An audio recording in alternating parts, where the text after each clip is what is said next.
పైన లోకాన్ని ఊయలలూపే ధరణి దండాలమ్మ అమ్మ మానేలమ్మ తల్లి దండాలమ్మ అమ్మ మానేలమ్మ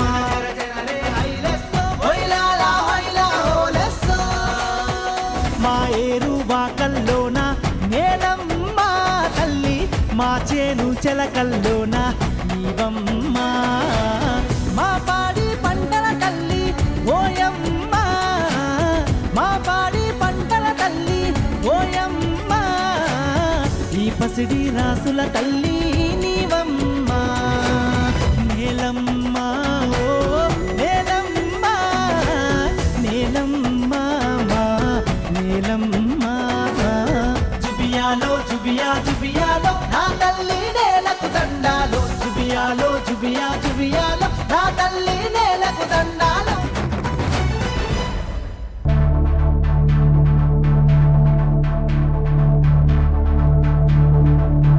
ఒక గింజ నాటి 100 గింజలు పండించేవాడు, మట్టిని తన స్వేదంతో బంగారంగా మార్చేవాడు, ఆకలితో మండే ప్రపంచానికి అన్నం పెట్టేవాడు ఆత్మహత్యల ఉరికొయ్యలకు వేలాడడమేమిటి?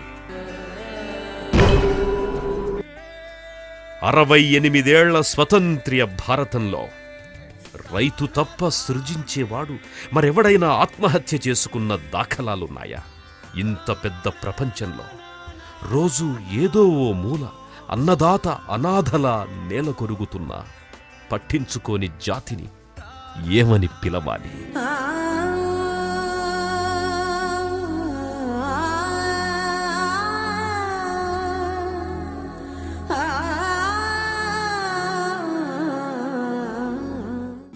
రైతుకు పాలకుల నుంచి ప్రజల నుంచి ఏమాత్రం అండదొరకని ఈ విషాదకర పరిస్థితుల్లో కేవలం రైతు మాత్రమే సాటి రైతుకు తోడుగా నిలబడతాడు.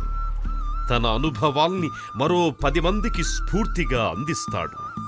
అలా తన ఆలోచనల్ని అనుభవాల్ని ఎంతోమంది రైతులకు పంచి ప్రగతి మార్గంలో నడిపిస్తోన్న అభ్యుదయ రైతు రామారావు.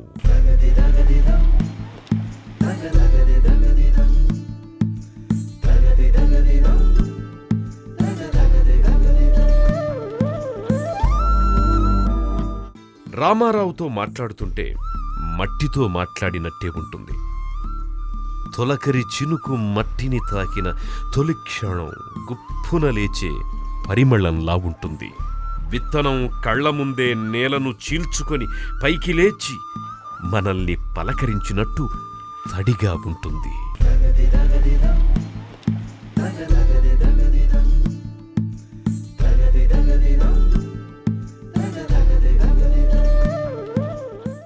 ఖమ్మం జిల్లా కోయచలకకు చెందిన రైతు రామారావు మొదట రసాయనిక వ్యవసాయమే చేశారు. ఆ తరువాత ఆరోగ్య ఆర్థిక భద్రత కరవడంతో రామారావు సేంద్రియ వ్యవసాయం వైపు అడుగులు వేశారు. రసాయన వ్యవసాయంతో మామూలుగా మా గతం నుంచి మా నాన్న వాళ్ళు చేసుకుంటూ వచ్చింది రసాయన వ్యవసాయమే. అంటే మామూలుగా డిఏపి యూరియాలు పొటాషులు వాడుకుంటూ పైన కెమికల్స్ వాడుకుంటూ చేసుకుంటూ వచ్చేది.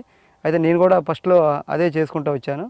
అయితే దానివల్ల ఇప్పుడు చేలలో మిరపలో కానీ పత్తిలో అప్పుడు పత్తి మిరప మొక్కజొన్న వేరుశనగ లాంటివి వేసేవాళ్ళం. అప్పుడు ఏమైందంటే మిరపలో ఎక్కువ వైరస్లు రావడం, తెగుళ్ళు ఎక్కువ రావడం, కానీ పత్తిలో కానీ ఎక్కువ పురుగు రావడం, దోమ రావడం, సకింగ్ బాగా విపరీతంగా వచ్చేది. ఆ రసాయన వ్యవసాయం చేయడం వల్ల మందులు కొట్టినప్పుడల్లా హెల్త్కి కూడా చాలా ఇబ్బందికరంగా అనిపించేది. దానివల్ల ఒక తిరుపతిలో ఒక 4 సంవత్సరాల క్రితం ఒక పాలేకర్ గారు ఒక సేంద్రియ వ్యవసాయం మీద ఒక ప్రోగ్రాం కండక్ట్ చేస్తే దానికి నేను ఒక వారం రోజులు వెళ్ళడం జరిగింది నేర్చుకోవడానికి. రసాయన వ్యవసాయం వల్ల ఖర్చులు విపరీతంగా పెరిగిపోతున్నాయి. ఎందుకంటే మనం యూరియా పొటాషు డిఏపి వేయటం వల్ల మొక్కలో తీపిదనం పెరిగి పురుగులకి అనుకూలంగా, అంటే పురుగులు దాడి చేయడానికి ఎక్కువ అవకాశం ఉంది, అంటే ఎక్కువ లొంగిపోతున్నాయి. దానివల్ల మళ్ళీ మనం స్ప్రేయింగ్ చేయాల్సి వస్తుంది. స్ప్రేయింగ్లు చేయటం వల్ల మళ్ళీ ఖర్చు పెరిగిపోతుంది. దీనివల్ల రకరకాల రైతుకు నష్టం జరుగుతుంది. నాకు నష్టం అనిపించింది. మా సిస్టంలో ఏంటంటే పశువుల ఎరువు ఎక్కువ పోస్తాను. ఎకరానికి 5 ట్రిప్పులు 5 ట్రాక్టర్లు పశువుల ఎరువు వేస్తాను. దుక్కి మంచిగా తయారు చేసి బెడ్ వేసుకొని తర్వాత వీలున్న అంటే కొన్ని పంటలలో బొప్పాయి లాంటివి కానీ దోస లాంటివి కానీ తర్వాత మామూలుగా బీర కాకర లాంటి వాటిల్లో టమాటా లాంటి వాళ్ళల్లో మల్చింగ్ సిస్టమ్ అమలు చేస్తున్నాం.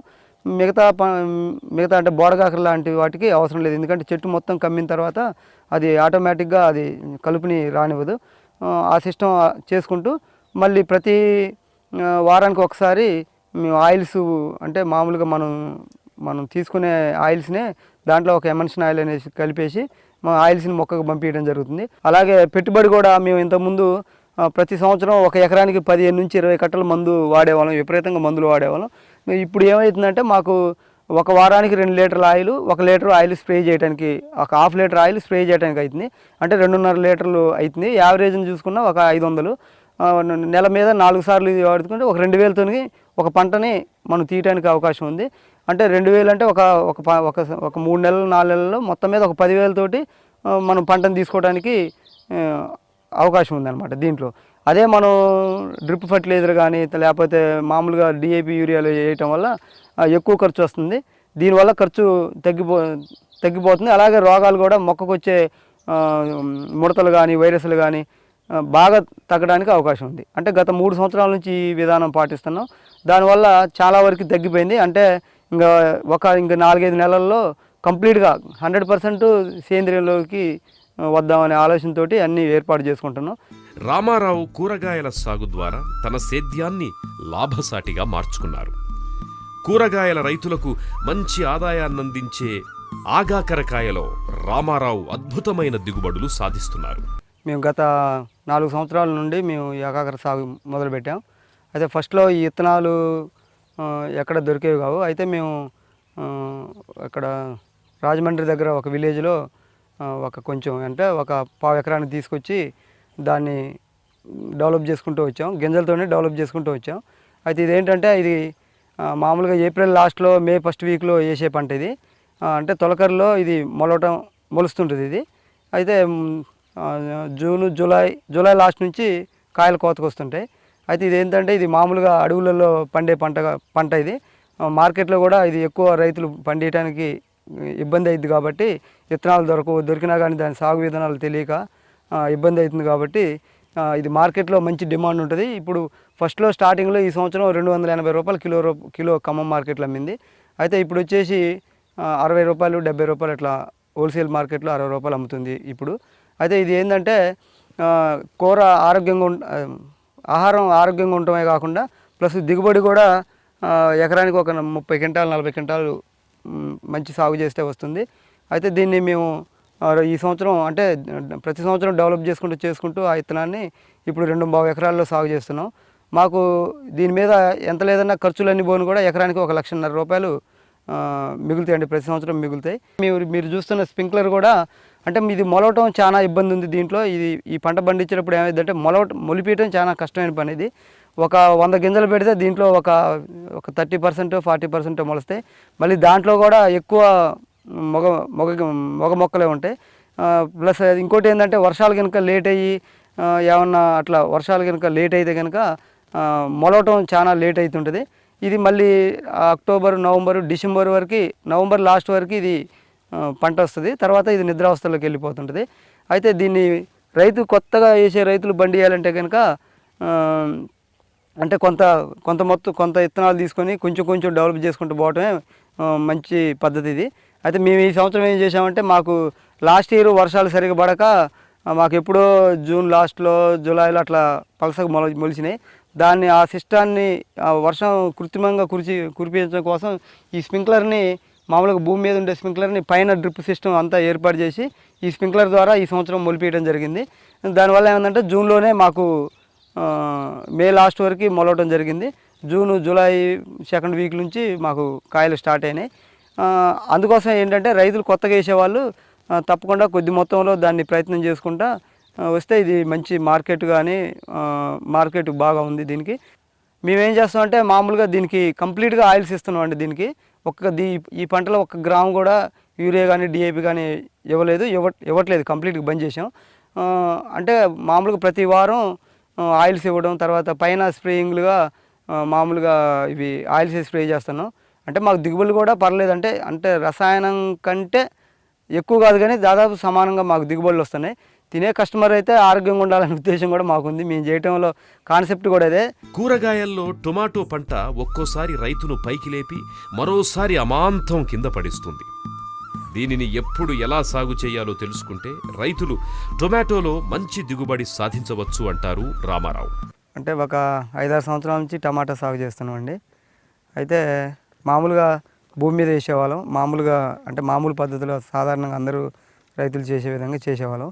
అయితే గత 2 సంవత్సరాల నుంచి ఈ స్టేకింగ్ పద్ధతి అంటండి, ఇది మామూలుగా విదేశాల్లో కానీ మన నుంచి ఈ పద్ధతి వచ్చింది. అయితే ఈ సిస్టంలో వల్ల ఏంటంటే మామూలుగా సాధారణంగా వేసినప్పుడు 5 నుంచి 10-15 టన్నుల వరకు దిగుబడి వస్తుంది. ఈ సిస్టంలో ఏంటంటే ఎక్కువ దిగుబడి రావడానికి అవకాశం ఉంది. ఎలా అంటే ఇది కాయ భూమి మీద ఆనదు, పైకి చెట్టు అంతా పైకి వస్తుంటుంది కాబట్టి ప్రతి కొమ్మని పైకి కట్టుకుంటూ పోతాం కాబట్టి దానికి గాలి సరైన వెలుతురు అన్నీ ఉండటం వలన మంచి దిగుబడి రావడానికి అవకాశం ఉంది. అలాగే క్వాలిటీ కూడా కాయ మీద మచ్చ కానీ ఎటువంటి లేకుండా కాయ నీట్గా ఉంటుంది. దీనివల్ల ఏంటంటే దిగుబడి మాకు గత సంవత్సరంలో అయితే 1 ఎకరానికి 60 టన్నులు తీసామండి. ఈ సంవత్సరం కూడా అంటే ఈ సంవత్సరం కొంచెం ఎండలు ఎక్కువ ఉండటం వల్ల కొంచెం తేడా ఉంది. అయితే రేపు మళ్ళీ చలి తిరిగిన తర్వాత మామూలుగా వస్తుంది అనుకుంటున్నాం. దిగుబడులు విపరీతమైన అంటే ఒక 50 నుంచి 100 టన్నుల వరకు సరైన యాజమాన్యం సరైన వాతావరణం ఉంటే మాత్రం 50 నుంచి 100 టన్నుల వరకు తీయడానికి అవకాశం ఉంది. యావరేజ్న ఒక 5 రూపాయలు వేసుకున్నా కానీ ఒక 2.5 లక్షల రూపాయలు, ఇది ఒక 50 టన్నులు తీసినా 2.5 లక్షల రూపాయలు వస్తాయండి. అంటే దీనికి ఖర్చు వచ్చేసి 1 ఎకరానికి 70-80 వేలు. అంటే కూలీల ఖర్చు కానీ, ఈ కర్రల ఖర్చు కానీ, తాడు కట్టడం, ఈ మెయింటెనెన్స్, తర్వాత ఈ మల్చింగ్ సిస్టమ్, వీటి వల్ల ఒక 70-80 వేలు ఖర్చు వస్తుందండి. నికరంగా 1.5 లక్షల వరకు 1 ఎకరం టమాటా మీద మిగలడానికి అవకాశం ఉంది. అయితే ఇదేంటంటే మనకి ప్రత్యేకంగా టమాటాకి రేట్ ఎప్పుడు వస్తుందంటే మామూలుగా June, July, August, September, October వరకు మంచి టమాటాకి రేట్ ఉంటుంది. ఎందుకంటే వర్షాలు ఎక్కువ పడతాయి కాబట్టి దానివల్ల ఎక్కువ రోగాలు వస్తాయనే ఉద్దేశంతో ఎక్కువ రైతులు వేయకపోవడం, అలాగే రోగాలు కూడా ఎక్కువ రావడం జరుగుతుంది కింద వేయటం వల్ల. అదే భూమి ఇట్లా మామూలుగా ఈ సిస్టంలో మల్చింగ్, డ్రిప్పు, తర్వాత ఈ స్టేకింగ్ సిస్టంలో మొక్క తట్టుకునే కెపాసిటీ ఉండి ఖచ్చితంగా కాయడానికి అవకాశం ఉంది. దానివల్ల ఎక్కువ దిగుబడి రావడం కానీ ఎక్కువ మార్కెట్లో ఎక్కువ ప్రైస్ వస్తుందండి. రైతులు ఎప్పుడైనా మనం పంటలు సాగు చేసేటప్పుడు ఆపోజిట్ టైంలో అంటే అననుకూల టైంలో అంటే మామూలుగా పండే టైంలో కాకుండా ఎక్కువ మార్కెట్లో ఎప్పుడు ఏ రేట్ ఎక్కువ ఉంటుందో చూసుకొని దాన్ని వేయటం వల్ల ఎక్కువ మార్కెట్ ప్రైస్ వచ్చి రైతులు లాభసాటిగా వ్యవసాయం చేసుకోవచ్చు.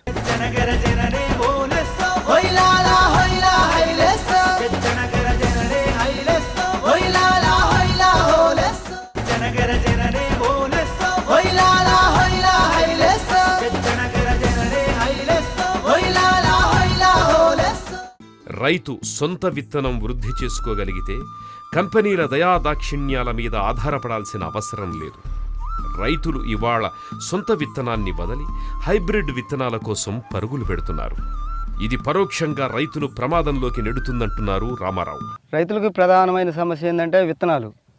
అయితే గత 10 సంవత్సరాల నుంచి రైతులు కంప్లీట్గా హైబ్రిడ్ రకాల మీద ప్రైవేట్ కంపెనీల మీద ఆధారపడాల్సి వస్తుంది. దానివల్ల ఏమవుతుందంటే మన విత్తనం మన చేతుల్లో లేదు. ఈరోజు కంపెనీలు వాళ్ళు ఇష్టం వచ్చినట్టు రేటుకి, వాళ్ళు ఇష్టం వచ్చినట్టు చెప్పిన రేటుకి కొనాల్సి వస్తుంది.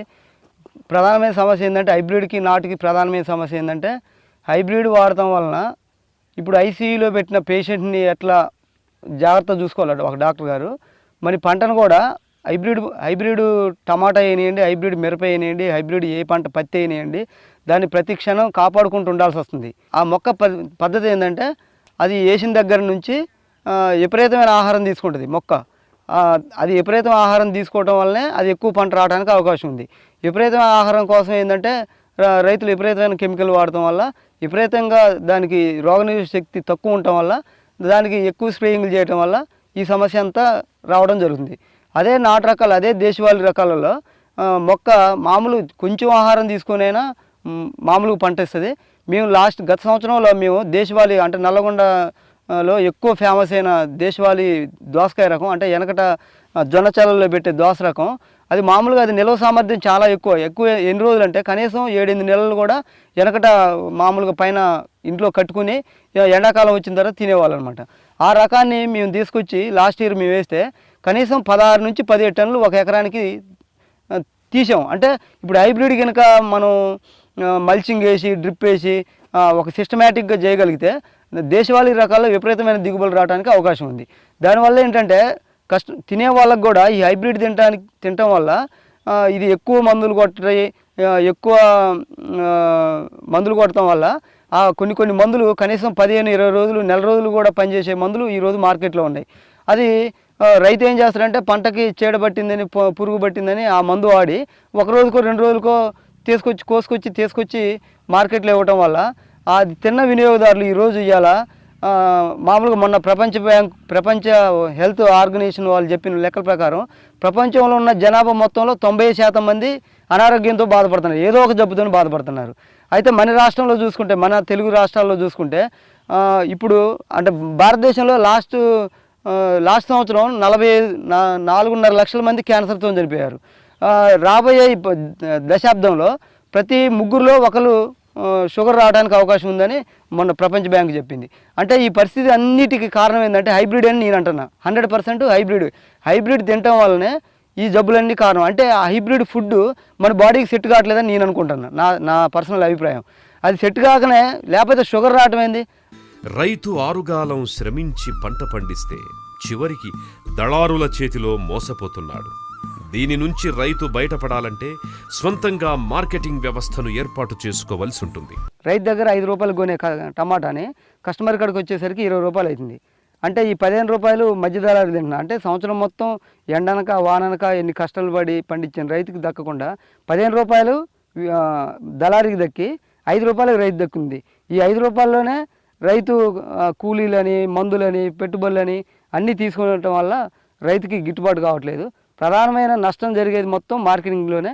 ఇదే ప్రధాన సమస్య. రైతుకి ఇప్పుడు ఆత్మహత్యలు చేసుకుంటుందంటే బ్యాంక్ అప్పు లేదనో లేకపోతే ఏదైనా మాట్లాడుతున్నారు. ఒక 20 సంవత్సరాల గతంలోకి పోతే బ్యాంకులలోంచి రైతు ఎవరు అప్పు తీసుకోలేదు. ఈరోజు బ్యాంకులు అప్పు లేదంటే రైతు మేము పండించే పంటకి మాకు సరైన గిట్టుబాటు ధర ఉంటే మేమే బ్యాంకుకి ఇస్తాం, గవర్నమెంట్కి కూడా రైతే ఇచ్చే పరిస్థితి ఉంటుంది. కానీ ఇవాళ ఏమవుతుందంటే పంట గిట్టుబాటు కాక మామూలు లివింగ్ కాస్ట్ అంటే రైతు పెట్టుబడి, అంటే మామూలుగా రైతు వ్యవసాయానికి పెట్టుబడే కాకుండా ఆయన బతకడానికి కావాల్సిన పెట్టుబడి, పిల్లగాల చదువులకు కానీ ప్రతిదానికి పెట్టుబడి పెరిగిపోయింది, విపరీతంగా పెరిగిపోయింది. గవర్నమెంట్ అది కంట్రోల్ చేయడానికి గవర్నమెంట్ చేయట్లా ఆ కంట్రోల్. అంటే ఇప్పుడు మా పిల్లగాలను చదివించుకోవాలంటే బయట అందరితో పాటు చదివించుకోవాలంటే లక్షలు వేలు ఖర్చులు అవుతున్నాయి. అదే ఒక మందు కట్ట కొనాలంటే లాస్ట్ ఇయర్ ఉన్న కలుపు మందు 1050 ఉంటే ఈరోజు 1600 రూపాయలు అయింది. గవర్నమెంట్ కొన్ని పంటల రేట్లు చూస్తే నాకు సిగ్గు అవుతుంది. నాకు నిజంగా వరి మీద 50 రూపాయలు రేటు పెంచింది, సపోర్టింగ్ ప్రైస్ సెంట్రల్ గవర్నమెంట్. పెసల మీద 10 రూపాయలు పెంచింది. అంటే చెరుకు మీద 50 రూపాయలు పెంచింది. అంటే రైతు పండించే పంట మీద పంట ఖర్చు ఎంత అవుతుంది, అమ్ముకుంటే వచ్చేదంతా. ఒక కార్మికుడు లేకపోతే ఒక ఉద్యోగస్తుడు ఈ సంవత్సరం ఈ 2 రాష్ట్రాల్లో కూడా ఎంత 30%, 42% వాళ్ళకి జీతాలు పెంచారు. ఒక రైతు పెట్టుబడి విపరీతంగా పెరిగిపోతున్నా కానీ అది కంట్రోల్ చేయని వాళ్ళు రైతు పంటను మాత్రం ఈ రేటుకి అమ్మాలని చెప్పి ధరలు ఫిక్స్ చేసి ఒకవేళ ఎప్పుడైనా ధర పెరిగినప్పుడు దాన్ని ధర తగ్గించడానికి చేసి విదేశాలకు పంపించకుండా చేసి, అంటే రైతుని ఎన్ని తీరులుగా ఇబ్బంది పెట్టాలనో అన్ని తీరులుగా ఇబ్బంది పెట్టుకుంటే ఇప్పుడు ఏం మాట్లాడుతున్నారంటే బ్యాంకులు అప్పు ఇవ్వట్లేదు, లేకపోతే ఇంకేదో కారణాల వల్ల రైతులు ఆత్మహత్యలు చేసుకుంటున్నారు అనేది మామూలుగా అందరూ మాట్లాడుతున్నారు. మామూలుగా రైతు అంటే గత 20 సంవత్సరాల ముందు సొంత విత్తనం ఉండేది రైతుకి. మామూలుగా అతని చేలో పండే విత్తనాలనే మళ్ళీ మంచి విత్తనాలు మంచి చూసుకొని రైతు విత్తనం కట్టుకునేవాడు.